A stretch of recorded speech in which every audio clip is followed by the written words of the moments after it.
Bon, ça fait un petit bail mon petit chef. Ça fait longtemps que j'ai pas fait de vidéo et la dernière fois, c'était dans un format un petit peu différent.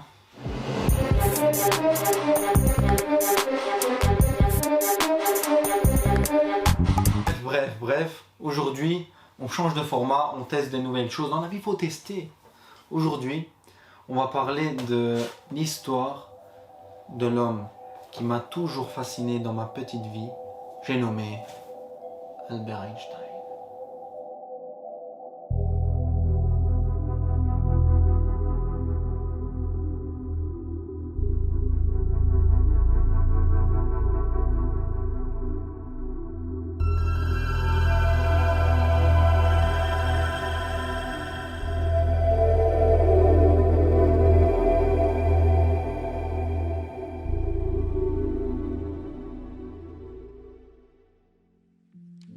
Einstein naît le 14 mars 1879 à Ulm, une petite ville située dans le sud de l'Allemagne. Il est issu d'une famille plutôt normale, mais qui selon moi va être la cause de son cheminement scientifique. Son père et son oncle travaillent ensemble dans une usine électronique et son oncle, à chaque fois qu'il va venir chez Einstein, il va l'aider en maths, il va lui donner des petits calculs, il va lui donner un livre. Tiens, regarde, un livre sur la géométrie euclidienne.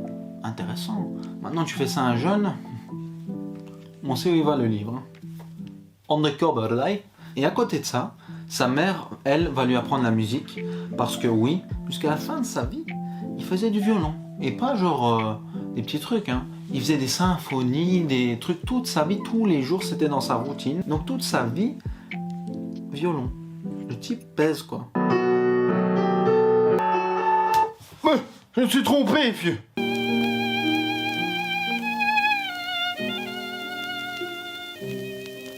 Donc j'ai parlé de sa mère, j'ai parlé de son père, et il y a encore un personnage très important pour moi dans sa jeunesse, c'est Max Talmé. Celui-là, en fait, c'était un élève qui était un peu plus grand que lui, et qui venait souvent dîner chez les Einstein. Et à chaque fois qu'il venait, il parlait philosophie. Et pour moi, c'était important de parler de lui, parce qu'en fait, Einstein, c'était pas seulement un scientifique, c'était aussi un grand philosophe, et à mon avis, c'est grâce à ces discussions qu'il a eues avec Max, qu'il est devenu le philosophe qu'il a été, quoi.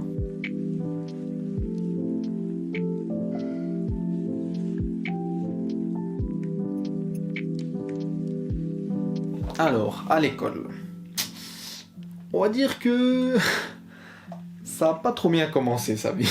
Son institutrice l'appelle le simplet, il est dyslexique, il a des troubles de colère, enfin je veux dire, il vient d'arriver au monde, il vient de commencer l'école, que déjà ça va pas, il n'y a rien qui va nulle part. Le problème c'est que Einstein il déteste l'autorité. Et donc en plus il est dans une école vraiment autoritaire et tout quand il est petit. Donc ce qui se passe très simplement, c'est qu'à cette époque, t'aimes pas l'autorité? Pas grave. Tu dégages. Il se fait renvoyer. Heureusement, après quelques années, il arrive à trouver une université à Zurich et là, il pourra poursuivre ses études. Cette école est un peu plus adaptée pour lui, il y a moins de profs autoritaires dans le mauvais sens. Einstein arrive à travailler à son rythme. Parce qu'en fait, il faut savoir que Einstein, en fait, quand il travaille, c'est le meilleur, mais il travaille presque jamais. C'est aussi dans cette école qu'il va rencontrer sa première femme, Mileva Maric.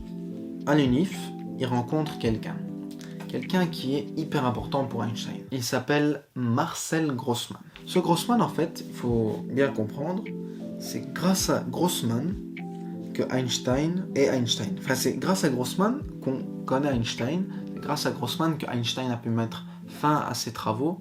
Enfin, quand je dis grâce, c'est parce que Grossmann l'a énormément aidé dans plein d'aspects dans sa vie de scientifique.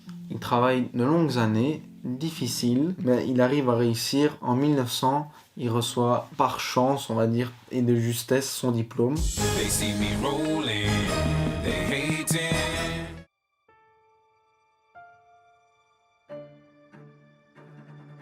Après être sorti de l'université, Einstein est en galère. Pendant 2 ans, il trouve pas de travail, il vit chez ses parents, il fait plus de physique, vraiment ça va plus. Mais heureusement, grâce à Grossmann, après 2 ans de galère, il trouve enfin un travail dans une institution où il donnait des brevets en fait. C'était ça son travail, genre il brevetait des inventions. Durant cette même période, il crée un groupe qui s'appelle Olympia. Olympia, c'est quoi? C'est une académie privée de philosophes et de physiciens, quoi. Et ensemble, ils vont parler physique, philo, et ça va vraiment l'aider dans ses recherches. Et grâce à cette belle intelligence collective, Einstein, en 1905, découvre ça. E égale mc carré. L'équation qu'on a tous déjà vue de partout, pourtant, très rares sont les personnes qui savent ce que ça veut dire. C'est la théorie de la relativité restreinte. Vous connaissez sûrement tous cette formule, mais qu'est-ce que ça veut dire? En gros, ce que cette théorie veut dire, c'est que la vitesse de la lumière est une constante et par conséquence qu'elle ne varie pas. Ça a peut-être l'air d'être rien comme ça, mais en fait, ça implique énormément de choses. On parle de contraction des longueurs, de voyage dans le temps, c'est peut-être un complot. Bref, Einstein est pris pour un fou, et c'est pas pour rien. Après ça, énormément de choses changent. Il reçoit son doctorat en 1906, juste une année après. Il change de boulot, il déménage, il change même de femme pour se marier avec sa cousine. Et ouais, Einstein, c'était un vieux ch'ti en fait. Fier d'être un ch'ti, un à la mer. C'est mignon, je trouve que c'est mignon. Bref, tout ça on s'en fout, parce que le 2 décembre 1915, il sort sa théorie de la relativité générale, et là mon quête, ça va chier des bères. J'espère que t'es bien assis. En gros, cette théorie, ça implique ça.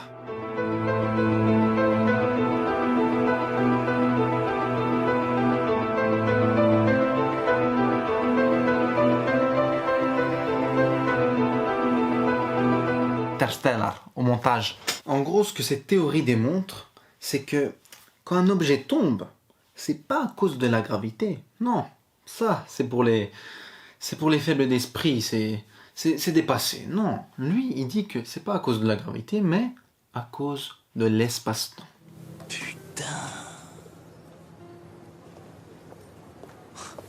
Rien compris, moi. Tout ce que je sais, c'est que grâce à cette notion, on parle de Big Bang, d'expansion de l'espace-temps, d'inventions comme le GPS. Vous savez que le GPS, il a été inventé grâce à cette théorie. Sans lui, il n'y a pas de GPS. Merci Einstein. C'est gentil. J'ai fait beaucoup de conneries à cause des GPS parce que... Surtout oui, parce que le reste... Vraiment, qui utilise Google Maps? Allez, on parle plus de ça, mais... c'est marrant ça. C'est après cet événement que Einstein devient hyper célèbre et est même nommé le scientifique du XXe siècle par le Times. Petit magazine, on va dire, le jour où tu es dans le Times, tu sais que tu pèses. Tu pèses. Franchement, le Times, ça veut dire le temps, donc en plus, l'espace-temps. Ce qui nous mène à notre prochain chapitre, le rêve américain. Après cette théorie, Einstein vit sa meilleure vie et fait le tour du monde, en passant bien sûr par les USA. Et donc, qu'est-ce qui se passe? Il est accueilli comme un héros, il fait rire toute la galerie, tout va pour le mieux. What do you think of prohibition, Professor? Ich trinke nicht, also ist mir das ganz gleich. Malheureusement, en 1933, après un retour au pays, il subit beaucoup de persécutions à cause de sa religion et de ses idéologies pacifistes. Sa maison se fait saccager. Bref, il décide de se casser vite de l'Allemagne. Il a bien raison. C'était des chiens à ce moment-là, il faut le dire. Et donc, il se casse vite aux US en passant, attention, par notre belle Belgique, hein. La fierté nationale. Et il retourne aux US pour vivre là-bas jusqu'à la fin de ses jours. Durant ces années-là, il continue bien évidemment ses travaux pour la physique et à côté de cela, il continue à donner des cours. Non al racisme. Mais Einstein, c'est pas juste un scientifique. Parce qu'à la fin de ses jours, il écrit plein de lettres et se bat contre le système pour se battre pour la paix en fait. Il fait tout pour que le monde aille mieux. C'est un grand homme. Malheureusement, en chemin, il y a peut-être une lettre qui a favorisé de près ou de loin, sans qu'il le veuille, la bombe atomique. Une petite erreur, ça arrive. Pour finir, Einstein, jusqu'à son dernier souffle, bossait sur une théorie universelle. Ce que cette théorie avait comme but, c'était pas grand-chose, c'était juste de expliquer tous les phénomènes de la nature dans une seule théorie. Rien que ça. Mais bon, malheureusement, avant de la découvrir, Einstein meurt le 18 avril 1955 à Princeton.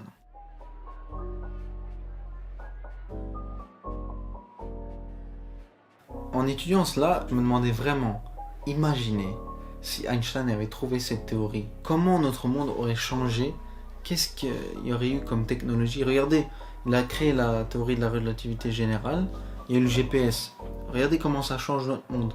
Imaginez s'il avait trouvé la théorie des mondes, ça s'appelle, un truc comme ça. Comment est-ce que notre monde aurait changé? Comment est-ce qu'il aurait été influencé? Bref, je vous laisse avec ces questions.